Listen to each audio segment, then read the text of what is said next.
Danes govorimo o copywritingu. Z nami je gost Bor Klemenc Mencin.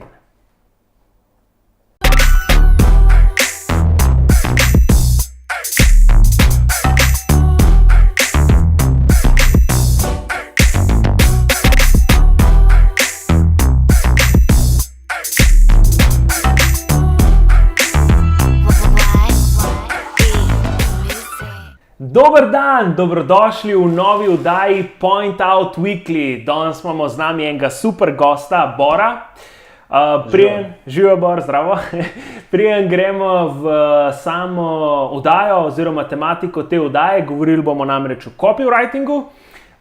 Še za začetek povem to, da zadnjič smo imeli optimizacijo LinkedIn profila, tako da če si mogoče niste ogledali prejšnje oddaje, kliknite na link, na hitro si jo pogledajte in potem skočite nazaj v to oddajo. Tako da, kot rečeno, danes govorimo o copywritingu in z nami je gost, super gost Bor. Bor je praktično osvojil že vse, kar se da osvojiti skoraj v Sloveniji. Od nagrad, kaj bil je dvakrat mladi kreativc leta, osvojil je Websi, bil je na Samplu nagrajen, na Sofu. Tako da sam še kaj, Zlati Boben, pa kaj sva še rekla? Zlati lev, ne? Pa Zlati lev, pa imaš že skoraj vse, ne? Tako da, pa kar mi je bilo tudi ful zanimivo, bil je tudi, kaj že, mladi novinec leta v Impro ligi, ne? Ja, tako je. Tako da, evo, vse stransko nadarjen Bor. Kaj gremo, kar oddajo? Ja, peva. Evo, prvo eno vprašanje, ki sem ga pripravil zate, v bistvu mene malo Ferbec matra, mogoče niti ne bo ostali, ne bojo toliko razmišljali o tem, ampak vsem, kaj dela copywriter za Boga cel dan? Kaj to, sediš tam in razmišljaš, pišeš tekste, kako to Ja, dejansko ful veliko je samega tipkanja, več ali manj. Veliko je stormanja, to pomeni, da se pač usedemo vsi za eno mizo, pa se pogovorimo, pač pogovarjamo, kako bi lahko kakšno zadevo speljali, potem se pač napišejo nastavki, ampak načeloma, kaj dela copywriter cel dan, ja, pač tipka po tipkovnici, razne tekste, pač od sloganov, do scenarijev, do čist basic stvari, kot so, ne vem, teksti za sajt, pač take stvari, tako. A pa delate tako dosti posamezno, ali ste v skupinah, kako to poteka? Odvisno od projekta, pač, če projekt zahteva to, da pač nas dela več, delamo pa tudi pol individualno, kakšne te manjše stvari, no, tako. Za večje projekte se pa pač skupaj usedemo, pa nekaj naumimo, pa pol to pač spišemo. Ok, vedno to mi je tudi ena stvar, kar bo verjetno interesantna gledalcem, je, kako se copywriter prilagodi različnim naročnikom. Ker namreč, če delaš pri neki agenciji, to so prej pozabila povedati, ti si namreč delaš pri agenciji, greja, ne? Tako je, ja.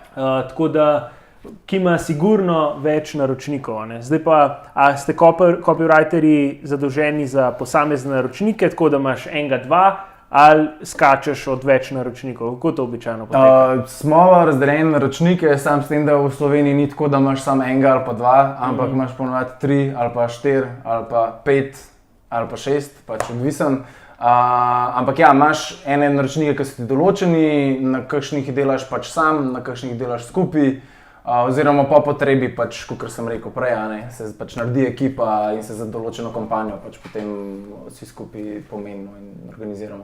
Ok, kako se pa prilagodiš, če imaš na eni strani naprimer neko podjetje, ki ima ciljno skupino, dajva reči, najstnike, pa na drugi strani imaš podjetje, ki daje, ne vem, produkte za ljudi srednjih let, naprimer. Kako, a veš, ko so čisto dve različni ciljni skupini, kako se kot copywriter prilagodiš? Ja, v bistvu to je ena ključna stvar pri copywriterju je to, da pač mora imeti empatijo, da se pač mora znati uživeti v čevlje pač drugih, ne. Zdaj, valjda ti je lažje, recimo, če si pač najstnik, oziroma si pač okoli 20 star, pa delaš za brand, ki je pač target so najstniki, ne. Ti je pač lažje, ampak valjda moraš imeti to sposobnost tega, da se tudi oživiš pač v čevlje drugega, kot sem rekel, tudi, ne vem, mogoče malo babico vprašaš, recimo, če delaš za starejše, ne? Ali pa malo mame vprašaš, ali pa enostavno pač pogooglaš in mogoče priješ do kakšnih kul stvari, no. Tako, pač iskreno, tudi dost researcha se dela čist tako, no. Ok. Ali v vašem, rečemo, poklicu ali pa pač te, ki se ukvarjate s copywritingom, imate tako, da ste za določena področja specialisti, pa recimo, da ne vem, pišeš copy samo za, dajva reči, billboarde, potem je nekdo drug, ki piše copy samo za neke digital vsebine, kako je običajno s tem? Ja, mislim, zdaj pač ponovadi pri nas v agenciji oziroma na splošno po mojem v Sloveniji na agencijah je tako, da nimaš specializiranih profilov pač copywriterjev. Se mi zdi, da več ali manj vsi delamo pač vse tekste, v tujini imaš pač zelo ozko pač specializacijo, klej pri nas pa nekako si vse od pač digital copywriterja do content copywriterja, pač do dejansko tistega, ki pač slogane piše in vse te stvari. Tako da ne, nekako smo vsi nekako vsestranski, oziroma probamo biti čim bolj vsestranski. Ok, koliko je pa razlika med pisanjem kopija za recimo digital ali pa za neko, dajva reči, ne digital vsebino? Ja, drugače zakonitosti so, ne. Pač zdaj na digitalu, zdaj odvisno kaj govorijo, pač ne vem, SEO ali take stvari. Lahko, dajva kar reči, ajde, začetek, ki si ravno omenil SEO. Verjetno so neke specifike, ker moraš razmišljati o keywordih. Ja, pač kot pač jih uporabiš, ne, pa to, ampak to načeloma se mi zdi, da se več ali manj outsourca, pač to, vsaj mi tega zelo malo delamo. Pač. Zdaj, kaj se tiče pa contenta, je pa tako, da vsaj na digitalu je tako, da moraš ful hiter pa ful jedrnato pač povedati oziroma predstaviti svoj USP, ne. Ker je pozornost, kakor vemo, pač je redka dobrina, ne. Tako da dejansko se moraš prilagoditi temu 5-sekundnemu filtru. To je v bistvu pač neka ideja, da uporabniki pač na internetu, recimo, ko gledajo nek filmček, bojo mu dali šanso za 5 sekund in bojo v teh 5 sekundah se odločili, ali bojo gledali do konca ali ne. Tako da je treba ful hiter zagrabiti, ful jedrnato povedati, ful na kratko in na hiter pač predstaviti USP-je. Medtem ko recimo pač na print oglasih imaš mogoče malo več, vseeno malo več svobode, pa lahko si pač provošiš mogoče malo daljše tekste, ne. Čeprav je na splošno se vedno stremi k temu, da si čim bolj jedrnat, pa da v čim manj besedah poveš pač čim več. Ja, sej, to sva velikokrat tudi omenjala z Nejcem, ko sva govorila o pisanju besedil in drugih zadev pač v digital marketingu, je to, da je treba iti hiter v point, hiter v temo, v prvih parih besedah povedati, kar želiš povedati, ne, zato da dobiš pozornost. A je mogoče še kaj tazga, ki bi na tem mestu dal kot priporočilo gledalcem, ker večinoma pač naše teme so z digitalnega marketinga, kar je recimo z vidika kopija pomembno, da upoštevajo, ne? Ja, jaz bi pač predvsem rekel to, da pač pomemben je, da se zbudi pozornost, ker pač internet vemo, da je pač, mislim, ko bi rekel, ena taka... Hitra zadeva, to misliš, da se hitro spreminja? Ne, v bistvu, da je en tak kot vseh možnih stvari, ki je zelo hiter, mislim, vse tekmujejo za pozornost, ne? Absolutno. Tako da, po moje, zdaj je odvisen, kakšen je pač valjda produkt oziroma pač storitev ali karkoli, ampak zagrabiti pozornost pa jo pač probati držati čim prej, mislim, čim dalj, pa to, po moje. Velikokrat sva tudi razlagala v teh oddajah z Nejcem pomembnost vsebinskega oziroma content marketinga. A copywriteri tudi pišete content daljši, govoriva konkretno blog poste in take zadeve, ali ste bolj fokus na, ne vem, neke tekste na spletni strani, ki niso se prav z vidika tega vsebine, ne? Načeloma je tako, da pač pri nas, vsaj na agenciji, se tako dela, da kontenta se zelo malo piše v tej čist končni obliki, se pravi čist nekih končnih tekstov, ne. Mi smo klej bolj, valjda tudi variira od agencije do agencije, ne. ampak mi smo načeloma tle bolj zato, da nastavimo nek koncept, da pač naredimo, nakažemo, pač v katero smer bi šli s tem in potem recimo to prevzame pač nekdo zunanje. Ne. To je pač zdaj narava dela dejansko v agencijah. Je pa res, da imajo kakšne agencije tudi content writerje pač zaposlene, sicer ne vem v Sloveniji točno kako je s tem, no. Ampak ja, je pa tisto malo drugačno. Moraš se pa zelo poglobiti pač v eno temo in ti pač znati zelo oplemenititi pač z lepimi besedami in catchphrase, kakorkoli. Ok, če mogoče narediva en korak nazaj, tisto, kar smo že na začetku nakazali, kako kako poteka delo copywriterja, a čva iti mogoče sam še, da bojo lažje razumeli čez ta proces, kako vse skupaj poteka. Kaj mora, zdaj jaz sem neko podjetje, pridem do tebe kot copywriter, s čim moram jaz priti do tebe, da mi boš lahko sploh pomagal, ne? Kaj je tista neka osnova, s katero moram priti? Najbrž govoriš o briefu, ne? O briefu, ja. Ja, to je ena izmed bolj pomembnih stvari, bi pač jaz rekel, ki je pač zelo pomembna za ta naš proces dela, ker če tega ni oziroma če je to slabo ali pa narobe narejen, pač ne bo v redu, bo cela kampanja šla nekam, kamor nočemo, da gre. Se v bistvu v briefu, mogoče, še samo skočim, sva tudi govorila z Necom ene izmed prehodnih oddaj, tako da tudi lahko skočite v to oddajo, če jo slučajno še niste pogledali in tudi vidite, kaj so točno neke vsebine briefa, ki so potrebne za to, da agencija lahko kakovostno opravi svoje delo. Ja, pejde to narediti. Se pravi, to so ostale, mora priti z nekim briefom. To je pač en ključen dokument, brez katerega zelo težko kaj narediš, ker ti opredeljuje pač cilje, opredeljuje ti, za koga delaš, za koliko denarja delaš, v katerem terminu se dela, pač vse te stvari, ki so v bistvu pomembne za to, da dosežeš cilje, pač, ki so pozitivni za podjetja. Pa je naslednji korak, ko pride z briefom in kaj je naloga copywriterja? Naloga copywriterja je v bistvu, da to prebere in pač malo sprocesira te stvari pač v glavi in potem pač najde ene par smeri ali pa pač načinov, kako bi to kar je v briefu pač napisan, da je cilj, pač kako bi do tega najlažje pač prišel. Zdaj, odvisno od briefa, eni so zelo zaprti, eni so pač malo bolj odprti, ampak načeloma je pač basically je pač to point, no, tako, point out. Ok. Kater del v tem procesu se ti pa zdi najbolj pomemben? Oziroma kater... A v delovnem procesu? Ja, v delovnem procesu. Tako, zdaj malo smo, ravno kar si omenil, da je ful pomemben ta brief, ne? Še kakšen tak del, ki se ti zdi ful pomemben, ali pa lahko tudi izpostaviš kak del v briefu, ki tebi kot copywriterju najbolj pomaga za to, da lahko kakovostno opraviš svoje delo? Ja, mislim, meni načeloma brief kot celota je pač zelo pomemben. Druge stvari, ki so pomembne, je pač ta brainstorming faza, ker pač, da prideš do kul ideje, se ne zgodi pač glih čez noč, ne. Čeprav ponovadi roko na srce so pač deadline in pa nas tako bolj na ta način, ja.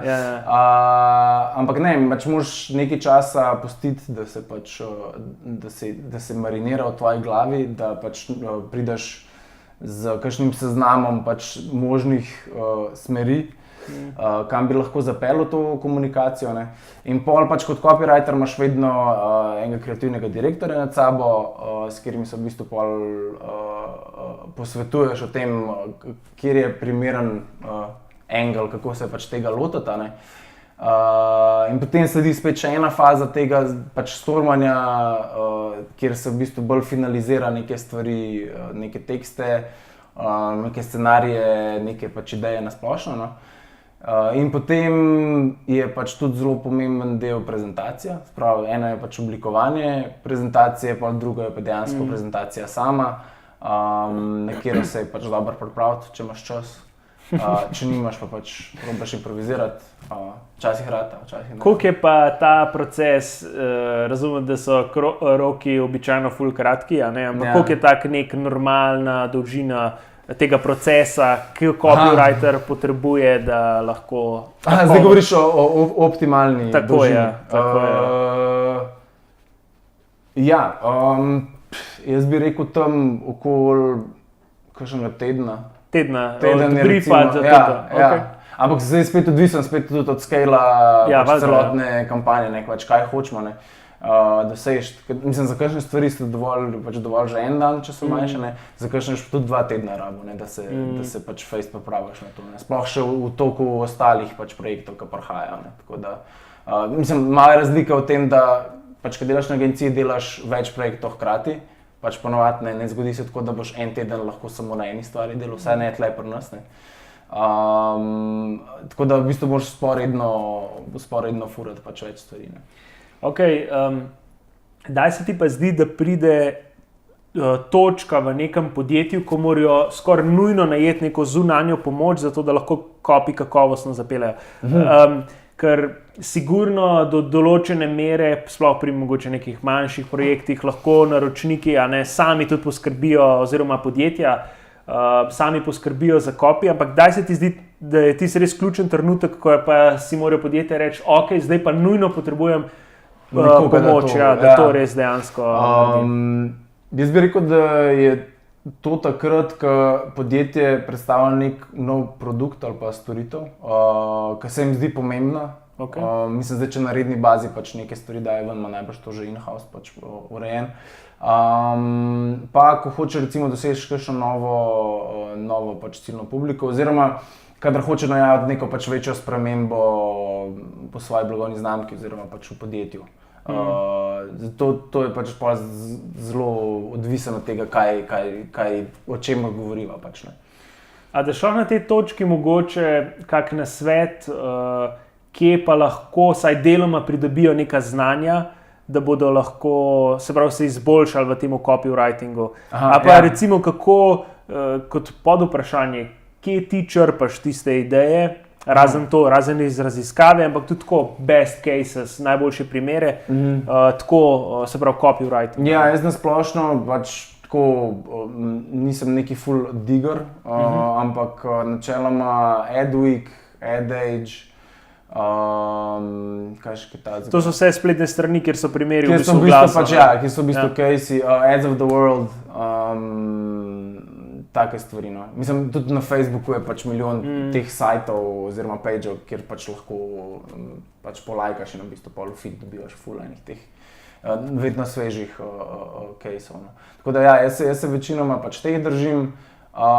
Zdaj klej v Sloveniji oziroma v našem pač tem lokalnem okolju, če pač koga zanima, je pa Marketing magazin, en tak portal oziroma revija, pa Media Marketing, ki je pa v bistvu bolj regijsko zastavljena stvar. Kaj pa kakšna knjiga si daj iz copywritinga, ki bi jo mogoče priporočil, če ti prije zdaj na pamet?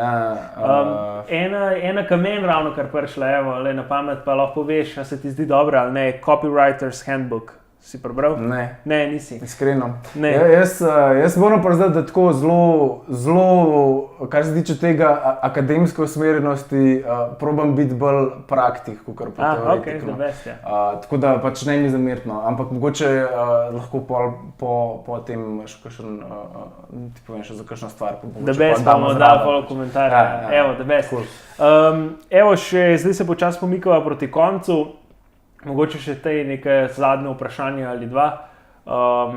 Imaš kak primer, pa mogoče iz tujine, ki se ga spomniš, če že ne moreš mogoče govoriti o svojih naročnikih, kjer je dober copy tako naredil kampanjo ful boljšo, ali pa obratno, kjer je slab copy v bistvu kampanjo, ki je bila v redu zasnovana, popolnoma zgrešil, ker zdi se mi, da včasih copy, se pravi, ko copywriter nekaj napiše, lahko zadevo drugače razume, kot jo dejansko folk. Aha, to misliš? Ja.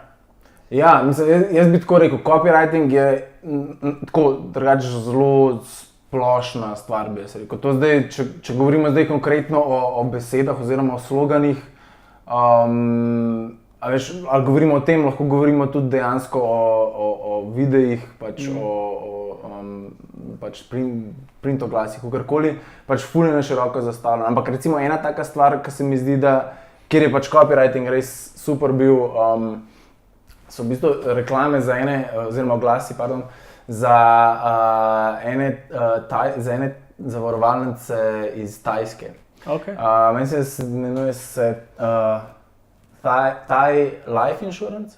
To so pač eni oglasi iz leta 2014, ki so zelo emotivni, zelo pač taki tear-jerkeri, no. Ok, vem, ful so krožili po spletu, ne? Ja, so bili ful viral tudi, no. Ampak recimo to je en aspekt tega, ki govori o scenariju, da je bil pač tako dober narejen, ne zdaj z vidika tega pač, ker tam se ni veliko govorilo, kakor se spomnim, ampak dejansko zgodba bila ta, ne. Tako da jaz bi to pač štejem, mislim, pač to se šteje pod copywriting, tako da jaz bi rekel, da taka stvar definitivno pač izboljša kampanjo, ne. Zdaj za kakšen slab primer, pa recimo, mogoče je malo bolj aktualen, zdaj nazadnje, ki po moje tudi vsi poznamo, je pa Pepsi, ne. Okay. Pepsi, tale Kardashian, kaj že bila ta? To pa jaz se poznam, ne vem, nisem videl. To moramo dati link, da si še pogledati. Mislim, pogledajte si, no, da boste videli. To je res en tak zelo dober primer slabega copywritinga, ker se meni malo zdi, da je mogoče tudi naročnik malo preveč posegel v kreativni proces. To je tudi ena mogoče izmed težav, s katerimi se včasih soočamo pač v našem tem poslu, da imajo naročniki, pa ne pravim vsi, mislim, mogoče niti ne večina, ampak imajo občutek, da seveda je pač njihov brand, ne, in se pač lahko ga pač po svoje zapeljajo, ampak imajo občutek, da vejo več kot mi, oziroma da znajo stvari boljš pač kot mi. In ja, malo drugače to, ko si copywriter ali pa ne, recimo, če si dizajner ali pa če si pač programer, ne, zato ker slovenščino smo imeli vsi v šoli, ne, vsi smo pisali eseje, ne. Jaz mislim, da vsi mislimo, da znamo pač pisati, ne. Medtem ko pač za dizajn pač ne more glih vsakega obvladati, zato ker tudi ne pozna vsako orodje, ne. In tam je malo težje biti pameten, ne. Medtem ko pa pač pri teh stvareh, ko se pač ukvarjamo z jezikom, pa kako stvari predstaviti, je pa lahko vsak malo sam svoj mojster, ne. Evo, še eno zadnje vprašanje, dajva se malo obrniti v prihodnost. Kako misliš, da bojo nove tehnologije, novi mediji, nove oblike komuniciranja vplivale na copywriting? Govoriva, veš, o vsem tem novih zadevah, ki prihajajo, od artificial intelligence do... Recimo, boti so že ena taka stvar. Evo, boti, ja, absolutno. Boti, ki je pač zdaj bil nek keyword leta 2016, boti so nekako ena taka stvar, kjer recimo copywriting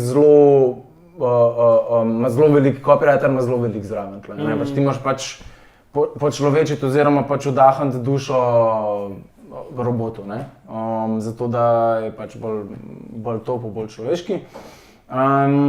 Kar se tiče pa artificial intelligence, pa teh stvari, jaz mislim, da te stvari itak bojo šle v eno pač svojo smer, zdaj z vidika copywritinga ne vem čisto točno, kako AI pride tukaj noter. Kar bi pa rekel, da za moje pojme je pač prihodnost copywritinga v tem, da se probamo spomniti neke rešitve, mislim, da moramo priti do nekih rešitev, ki pač rešujejo neke obstoječe probleme. Pa ne govorim zdaj samo o zaveščanju, ampak dejansko o produktih, ki pač rešujejo določen problem, ki jih pač brendi, za katere delamo, lahko omogočajo, da se pač uresničijo, ne. In da dejansko pridejo na trg in dejansko pač nekomu pomagamo.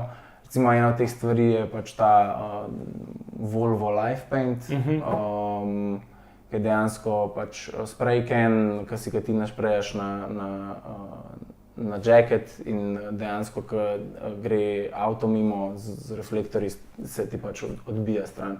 Ampak to je en primer tega, kaj bi bilo pač, kaj jaz vidim kot prihodnost copywritinga. Se pravi, manj besedil, več experienceov, pa dejansko mogoče tudi celo produktov oziroma storitev, rešitev na ta način. Ok, evo, smo prišla do konca oddaje, tako da ful mi je bilo veselje in čas, da si bil danes z nami. Amen tudi, stari. Super, evo. Hvala za povabilo. Naslednjič bova z Nejcem govorila o tem, katero družbeno omrežje izbrati, tako da ostanite z nami, postavljite vprašanja, danes sva z Borom povedala kar nekaj enih stvari, tako da vse, kar je bilo omenjeno, bo v videu, če ne pa spodaj, in tudi vi pišite, če vam karkoli ni bilo jasno, z Borom bova po koncu odgovorila. Tako da hvala, ker ste bili z nami in se vidimo do naslednjič. Čau.